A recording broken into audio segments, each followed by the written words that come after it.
Hi all, welcome to our channel YC Shreya vlogs. ఇవాళ అయితే కాకరకాయ ఫ్రై ఎలా చేయాలో చూపించేస్తాను. మంచి టిప్స్తోని చేదు లేకుండా ఎలా చేయాలో చూపిస్తాను. ముందు కాకరకాయ పైన పొట్టులాగా ఉంటుంది కదా, అదంతా కొంచెం పీల్ చేసేసుకొని ఇలా రౌండ్గా కట్ సర్కిల్స్ లాగా సన్నగా కట్ చేసుకొని ప్లేట్లోకి వేసేసుకోండి. ఇప్పుడు దీంట్లోకే చూడండి ఎంత సన్నగా ఉండాలో. ఇది అస్సలు చేదు ఉండదు. దీంట్లో ఉన్న పసరంతా మనం రిమూవ్ చేసేద్దాము. దానికోసం కొంచెం సాల్ట్ అలాగే కొంచెం పసుపు కూడా వేసుకొని ఒక 2 నిమిషాలు వదిలేయండి. ఇది కొంచెము ఉప్పు వేసాం కదా, కొంచెం తడి అనేది బయటకు వచ్చేస్తుంది. ఇప్పుడు వీటిని గట్టిగా ఇట్లా కలిపేసుకోండి. నేను చూపిస్తున్నట్టు మనం చపాతీ పిండి ఎలా అయితే పిసికేసి కలిపేస్తామో అలాగే మంచిగా ఇట్లా పిసికేయండి. అప్పుడు దీంట్లో ఉన్న వాటర్ అంతా బయటకు వచ్చేస్తుంది, ఉప్పు వేసాం కాబట్టి. ఇలా చేయడం వల్ల దీంట్లో ఉన్న పసరంతా వెళ్ళిపోతుంది, అలాగే చేదు కూడా తగ్గిపోతుంది. ఒకవేళ షుగర్ పేషెంట్స్ ఎవరైనా ఉంటే మాత్రం డైరెక్ట్గా మీరు ఇలా ఏం ప్రాసెస్ చేయకుండా డైరెక్ట్గా కట్ చేసి కర్రీ చేసేసుకోవచ్చు. చిన్నపిల్లలు అలా ఎవరైనా ఇష్టం లేని వాళ్ళు ఉంటారు కదా, ఒకసారి ఈ ప్రాసెస్లో ట్రై చేయండి. అస్సలు చేదు అనేదే ఉండదు. ఇప్పుడు వీటిని గట్టిగా 2 చేతులు పెట్టుకొని పిండేసేసుకోండి పసరంతా వెళ్ళిపోయేలాగా. ఇలా చేస్తే చేదు అనేది అస్సలు ఉండదు. చూడండి, మీకు లాస్ట్లో నేను చూపిస్తాను ఎంత వాటర్ వస్తుందో దీంట్లో నుండి. ఇలా అంతా వాటర్ అంతా రిమూవ్ చేసేసుకొని ఒక ప్లేట్లోకి పెట్టేసుకుందాము.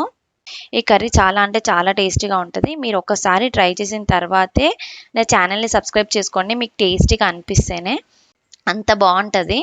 కానీ ఒక మంచి రెసిపీ ఇది, ఖచ్చితంగా ట్రై చేయండి. కాకరకాయ చాలా మంచిది హెల్త్కి. చాలామందికి తెలుసో లేదో ఇది వెయిట్ లాస్ అవ్వడానికి కూడా యూజ్ అవుతుంది. ఇంకా ఫైబర్ కూడా చాలా ఎక్కువ ఉంటుంది ఇందులో. కాబట్టి కాన్స్టిపేషన్ ఉన్న వాళ్ళు ఎవరైనా ఉంటే వీక్లీ వన్స్ అయినా తినడానికి ట్రై చేయండి. డైజెషన్ ఇష్యూస్ అలాంటివి ఏమున్నా పోతాయి. డయాబెటీస్ పేషెంట్స్కి అయితే చాలా మంచిది. అండ్ కాకరకాయ జ్యూస్ కూడా అట్లీస్ట్ ఎప్పుడైనా ఒకసారి 6 మంత్స్కి ఒకసారి అయినా సరే అలా జ్యూస్ తాగండి, చాలా మంచిది బాడీకి. ఇది ఒక డీటాక్స్ డ్రింక్ లాగా ఉంటుంది. చూసారు కదా మీరు, ఎక్సెస్ వాటర్ అంతా ఎంత వచ్చిందో, అవి ఇంకా వేస్ట్ అన్నమాట, పడేయడమే.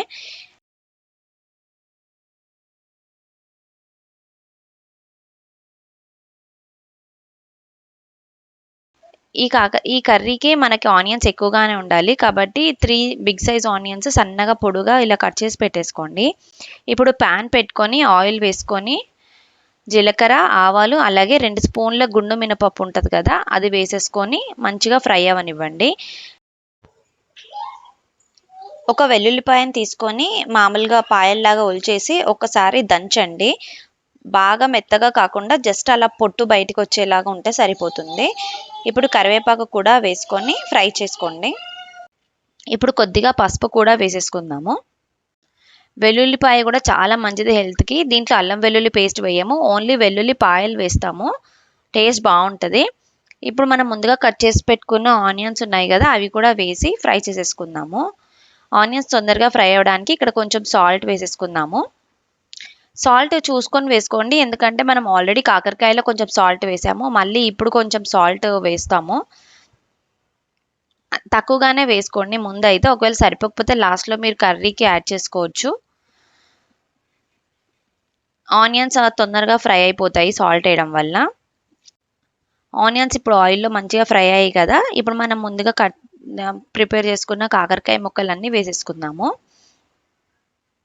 ఇది ఫ్రై అవ్వడానికి కొంచెం టైం పడుతుందండి. ఇది మంచిగా ఫ్రై అవుతేనే కర్రీ టేస్టీగా ఉంటుంది. కలర్ కూడా మొత్తం చేంజ్ అయిపోతుంది కంప్లీట్గా. మీరు ఫుల్ ప్రాసెస్ చూడండి ఎంతసేపు మనం ఫ్రై చేస్తామో.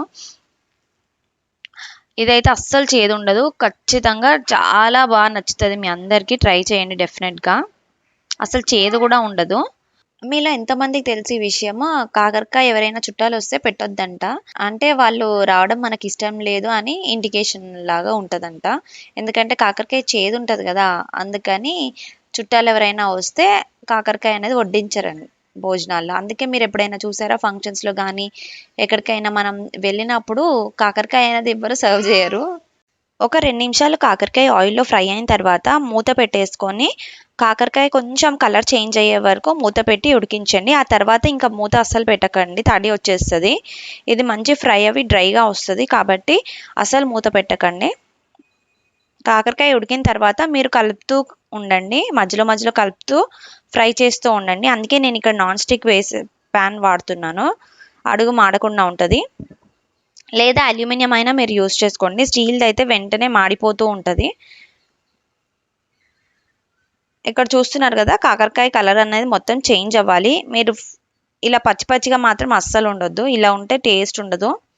ఇక్కడ మనం కారం కూడా లాస్ట్లో వేస్తాము. చూస్తున్నారు కదా, పీస్ అనేది ఇంత మంచిగా ఫ్రై అవ్వాలి. ఇది కాదు, దీని ముందు ఇట్లా ఈ కలర్లో అవ్వాలి అన్నీ కూడా. మధ్యలో మధ్యలో కలుపుతూ ఫ్రై చేసుకుంటూ ఉండండి. మినపప్పు కూడా మంచిగా ఆయిల్లో ఫ్రై అయ్యి మంచి టేస్టీ ఉంటుంది, క్రంచీగా. వెల్లుల్లిపాయలు కూడా పడేయకుండా అలాగే తినొచ్చు. మీరు హార్ట్కి చాలా మంచిది. కొంచెం ఎక్కువగానే వేసుకుంటే బాగుంటుంది అవి. ఇప్పుడు ఆల్మోస్ట్ కర్రీ అనేది కంప్లీట్ అయిపోయింది కదా, లాస్ట్లో కారం వేయండి. కారం వేసిన తర్వాత కూడా ఎక్కువసేపు ఉడికించొద్దు, మాడిపోతుంది కారం అనేది. ఫ్లేమ్ అనేది మొత్తం కంప్లీట్గా సిమ్లో పెట్టేసుకొని ఒక 2 నిమిషాల పాటు ఫ్రై చేసుకోండి. కారం వాసన, పచ్చి వాసన అనేది పోయే వరకు అంతే. ఆల్రెడీ మనం సాల్ట్ వేసుకున్నాం కదా, సరిపోకపోతే ఇప్పుడు కొంచెం లైట్గా వేసుకోండి. నేను నిన్న మటన్ రెసిపీ పోస్ట్ చేశాను, చాలా టేస్టీగా ఉంటుంది. అది కూడా ఖచ్చితంగా ట్రై చేయండి. అండ్ మీకు నా రెసిపీస్ నచ్చితే మాత్రం ఖచ్చితంగా సబ్స్క్రైబ్ చేసుకోండి. అలాగే మీ ఫ్రెండ్స్ అండ్ ఫ్యామిలీకి షేర్ చేయండి. Thanks for watching and supporting me.